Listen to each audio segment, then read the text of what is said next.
Good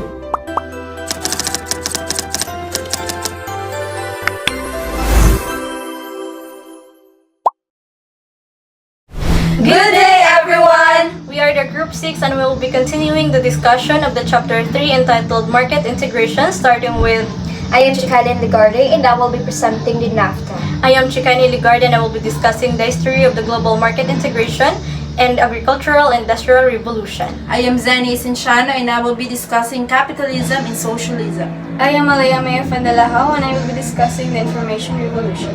I am Crizyl Dela Victoria and I will be discussing global corporation. Market integration is the process of making countries and communities more connected through trade, technology, communication, and the exchange of goods and resources. Because of these changes, countries have become more dependent on one another. Understanding market integration helps us see how different societies influence each other and how the modern world continues to develop. Good day, everyone. Today I am going to discuss NAFTA, its goals, and also the positive and negative consequences, and I will give some examples of how it affected trade. NAFTA stands for North American Free Trade Agreement. It was a trade agreement between the United States, Canada, and Mexico. It officially started on January 1, 1994, with the purpose of improving trade and economic relationships among the three countries. The main goal of NAFTA was to make buying and selling goods between the three countries easier and cheaper. It reduced or removed many tariffs, which are taxes placed on imported products. NAFTA also encouraged business to trade and invest in other countries, which could create more business opportunities and support economic growth. NAFTA had both positive and negative consequences. On the positive side, it increased trade between the United States, Canada, and Mexico because businesses faced fewer trade barriers. It also created more opportunities for businesses and encouraged investment among the three countries. On the negative side, some workers lost their jobs when companies moved factories to places with lower production costs. Some small businesses also found it difficult to compete with large companies. NAFTA had a major effect on North American trade for more than 25 years. However, it was replaced by the USMCA, or United States-Mexico-Canada Agreement, on July 1, 2020.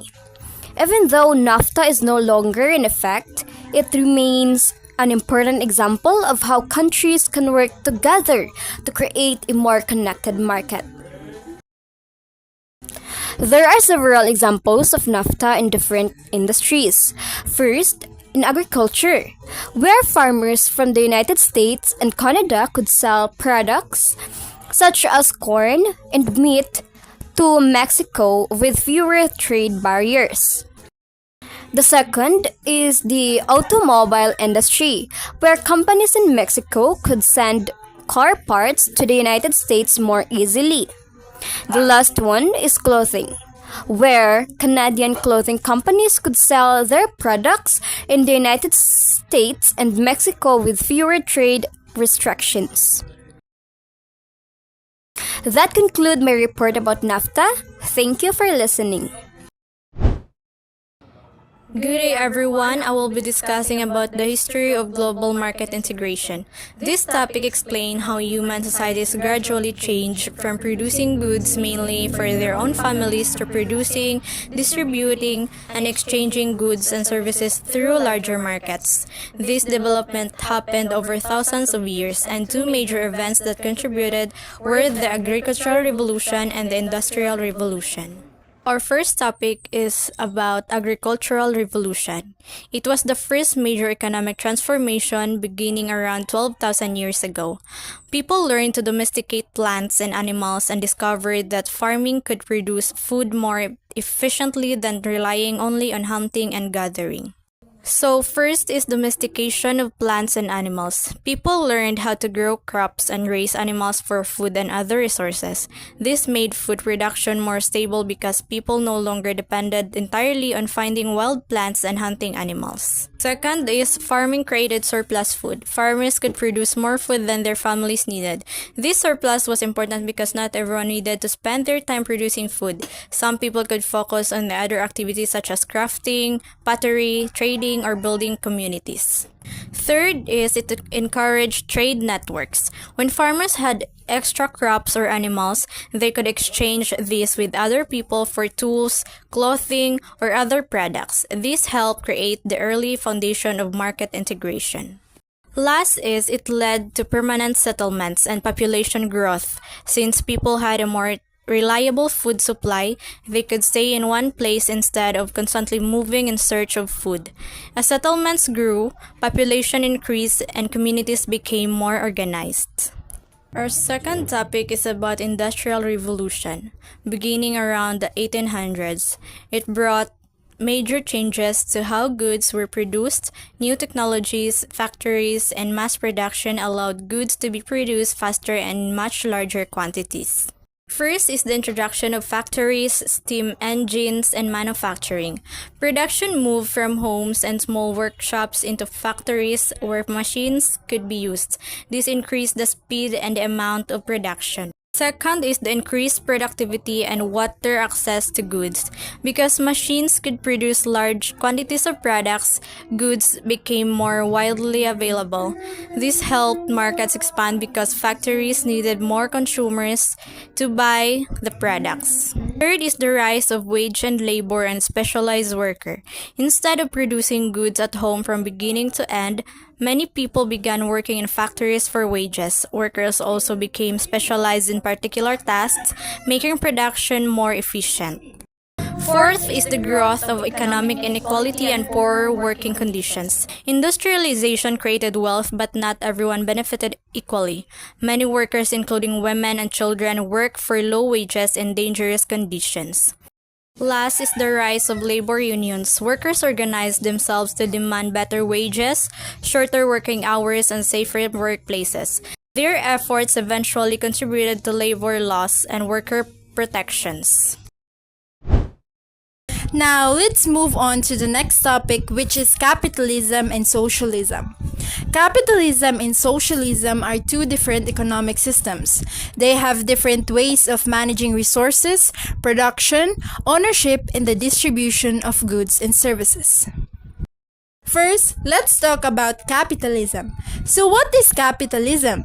Capitalism is an economic system where natural resources and the means of production are privately owned. It emphasizes profit and competition. Businesses compete with each other to succeed. This competition encourages businesses to improve their products, reduce prices, and become more efficient. Consumers also have an important role because they choose the goods and services that provide the best value. This idea was described by Adam Smith as the invisible hand of the market. In relation to market integration, competition and consumer choices help shape how markets operate and connect with one another. However, markets do not always work perfectly. This is where market failure can happen. Market failure occurs when an unregulated market does not allocate goods and services efficiently. One example is a monopoly, where one company has little or no competition. This can allow the company to charge higher prices and gives consumers fewer choices. Because of this, the government may intervene to increase competition and protect consumers. The government can also set minimum wages, create workplace safety laws, provide unemployment benefits and food assistance, and operate important services such as schools and postal services. This shows that even in a capitalist economy, the government can have a role in making the market work more effectively. Now, let's move on to socialism. Socialism is an economic system where the means of production are under collective ownership. Unlike capitalism, socialism gives the government a larger role in the economy. It focuses on collective goals and the common good rather than mainly on individual profit. It also gives greater importance to meeting people's basic needs. Karl Marx viewed socialism as a step toward communism, where society would become more socially equal. However, in countries that followed socialist systems, governments became very powerful and political elites gained wealth, power, and privilege. And next is economic comparison. Let's compare the economic performance of capitalists in socialist countries. Before the fall of the Soviet Union, capitalist countries had an average economic output of about $13,500 per person, which was nearly 3 times higher than in Soviet countries. However, capitalism also had greater income inequality. In capitalist countries, the income ratio between the top 5% and the bottom 5% was about 10 to 1. This means that the top 5% earn about 10 times the income of the bottom 5%. In socialist countries, the ratio was about 5 to 1, meaning that the top 5% earn about 5 times the income of the bottom 5%. Therefore, capitalist countries showed higher economic output but greater income inequality, while socialist countries had a smaller income gap between the top and the bottom groups. And now, I am going to discuss the information revolution. So first, what is information revolution? So information revolution refers to the rapid development and use of technology to create, store, collect, process, and share information. In simple words, it is a change in how people handle and communicate information because of modern technology. Some of the main examples of the internet revolution are computers, the internet, smartphones, social media, and artificial intelligence. For example, computers allows us to create and store a large amount of information. The internet allows us to search for information and communicate with people from different places. Smartphones make these things even more convenient because we can access them most anywhere. Social media allows us to share news, ideas, photos, and messages with many people. Artificial intelligence can also help us process information and perform different tasks. So how does it contribute to globalization? So the information revolution is closely connected to globalization because it makes the world more connected. For example, if I want to communicate with someone who lives in another country, I don't have to travel there. I can simply send them a message or have a video call using the internet. It allows information to spread worldwide very quickly. When something happens in another country, people around the world can learn about it almost immediately through the internet and social media. It also helps businesses operate internationally. Companies can communicate with customers and workers from different countries, advertise their products online, and even sell products to people in other parts of the world. The information revolution also makes education and knowledge more accessible. Students can watch educational videos, read online materials, attend online classes, and learn about topics from different countries. The information revolution has many positive effects. First is faster communication. We can send messages and information within seconds. Second is easier access to information. Instead of spending hours looking for information in books, we can search it online. Third is improved education and business. Technology gives students more learning resources and allows businesses to communicate and work more efficiently. And lastly, it creates new jobs and opportunities. Because of technology, new careers and businesses have developed, such as online selling, digital marketing, content creation, and other technology-related jobs. However, the information revolution also has some negative effects. One is the spread of misinformation. Since information can be shared very quickly, false information can also spread quickly. That's why we should check if our sources are reliable before believing or sharing something. Another is privacy and security concerns. When we use websites and social media, we may share personal information, so we need to be careful about what we post and who we share information with. There is also digital inequality. Not everyone has the same access to smartphones, computers, or a reliable internet connection. This can make it harder for some people to access education, information, and opportunities. Lastly, people can become overdependent on technology. Technology is helpful, but relying on it too much can affect how we communicate, study, and do everyday activities. To make everything easier to understand, the information revolution is basically how technology changed the way we communicate and share information. Good day, everyone. For my part of the report, I will discuss global corporations. So first, what are global corporations?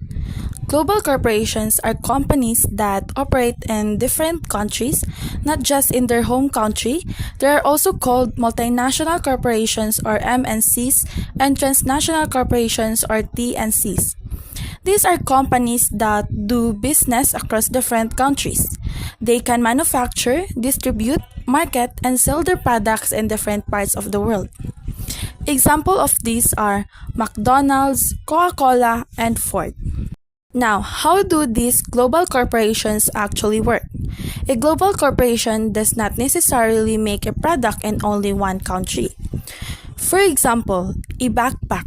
The backpack can be designed in the United States. The materials can come from China, and the backpack can be assembled in Mexico before being shipped back to the United States to be sold. So one product can involve several countries. Countries work together to produce and sell one product. This shows how connected countries are because of international trade. Now, global corporations also have positive effects. First, they can create job opportunities. When a company opens a factory or business in another country, local people may be hired. Second, they can bring new technology, ideas, and innovations. Third, they can increase production and sometimes make products more affordable. For example, if a foreign company opens a factory in a developing country, local people can get jobs, while the country can also receive new technology and business opportunities. So, global corporations can help developing countries grow economically. However, global corporations also have negative effects. One problem is worker exploitation. Some workers may receive low wages, work long hours, or experience poor working conditions. Another problem is job loss. For example, if a company decides to move its factory to another country because production is cheaper there, the workers in the original country may lose their jobs. Global corporations may also have strong influence on politics and trade policies because some large companies have a lot of money and economic power. So while globalization can provide opportunities, it can also create problems, especially for workers. Next is outsourcing. Outsourcing means that a company gets workers or services from another country or outside company, often to save money. For example, a company in the United States may hire a company in the Philippines to provide customer service. This can be good because the company saves money, while Filipino workers get employment. But there can also be a negative side. Some workers in the original country may lose their jobs because the work is being transferred to another country. So, outsourcing can benefit one group of workers while creating challenges for another group. Global corporations and culture. Global corporations do not only affect the economy, they can also affect our culture. When countries interact with each other, they exchange not only goods and services but also ideas, traditions, food, fashion, and lifestyle. This is called cultural diffusion. For example, if we can see international food chains, foreign fashion trends, movies, music, and other cultural influences becoming popular in the Philippines. Technology, especially the internet and social media, makes this process much faster. Before, cultural ideas took a long time to travel from one country to another. Today, we can see it trend from another country almost instantly through social media. So, how are global corporations connected to globalization? Global corporations connect different countries through business.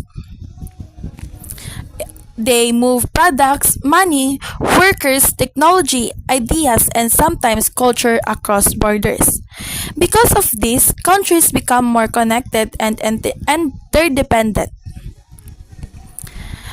So we can say that global corporations are one of the important forces that contribute to globalization. And that's the end of our reporting. We hope that you all learned something. Thank you and God bless.